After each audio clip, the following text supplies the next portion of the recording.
So here's how it works quickly. Many of you could say this as well as we are about to, and therefore we're going to say it fast.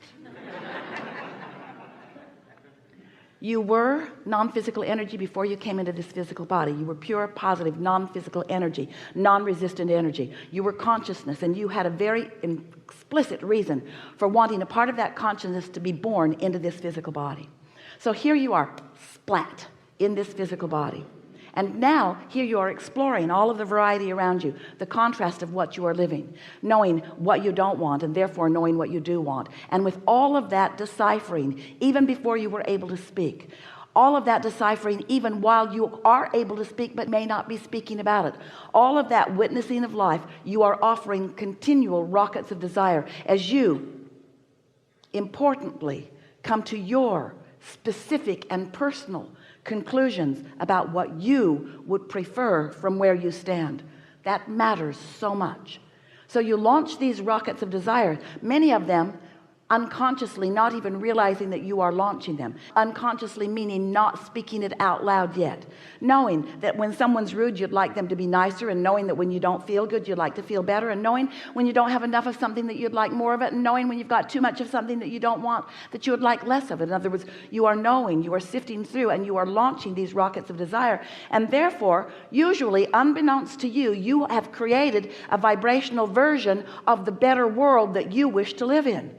The better world that you personally wish to live in, where people are nicer to you and you are nicer to them, where you are feeling free and so are they, where you are in your differences co-creating with one another for the benefit of the whole, where you are evolving as a species and as an individual. So there is a vibrational version of you that we wanted to bring to your conscious awareness, and so we began focusing on it, pointing at it. You say, oh, there's that invisible circle that Abraham draws on the floor all the time. But we're wanting you to realize that there is a vibrational version. We've even given it a name. We called it at first your vibrational reality, because it is a reality whether you are consciously aware of it or not.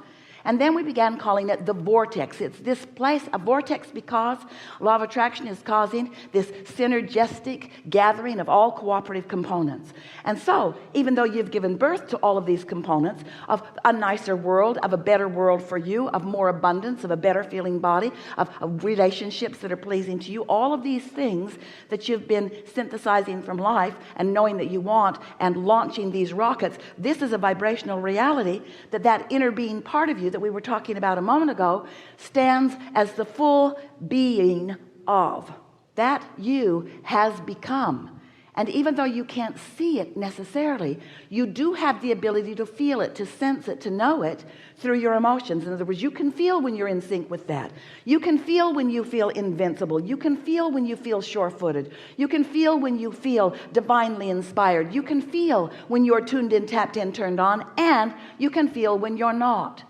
And this alignment, this allowing, this being, the vibrational being that you were born to be and that you have already created, this state of being is what we are today calling the receptive mode. In other words, it's your recognition, your conscious tuning to the frequency of that state of being.